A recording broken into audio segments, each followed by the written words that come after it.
I think the phrase process or growth over time really is the right one to use.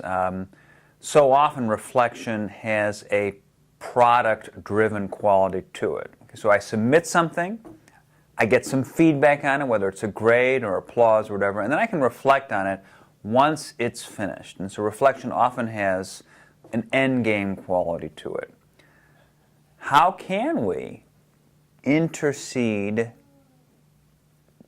view, eavesdrop, pick your verb, while the thing is going on? So in a multi-step project, like a research paper, I think that's a little easier to do. I mean, you can really do it in any kind of task, but one where the tasks are really sort of laid out in very distinct stages. So technology allows us to do that because it is more fluid. Now, nothing would stop us from saying, okay, we're done with part one, I want you to do a written reflection, and now we're going to do part two and do written reflection and do it that way. But what happens there is that the reflection becomes another step. So a three-step process becomes perhaps a 5 or 6-step process. 3 different grades suddenly become 5 or 6 different grades.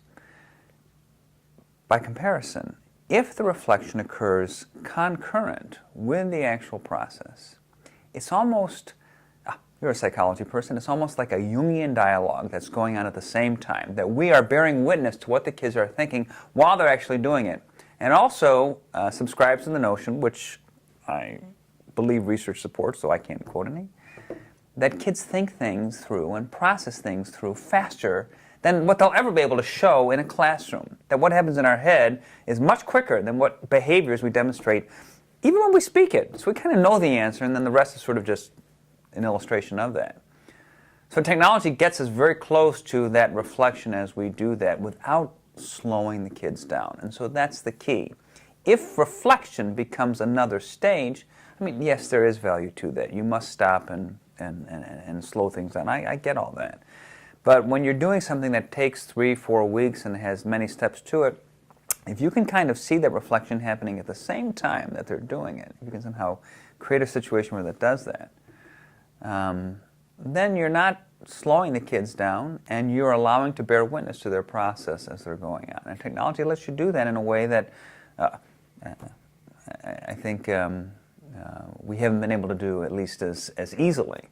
Perhaps the closest thing we've been able to do is to walk around a classroom while kids are talking with each other and working in small groups. And yes, you can do that, but that will only allow you to be a participant for a few moments at any one table at any one time.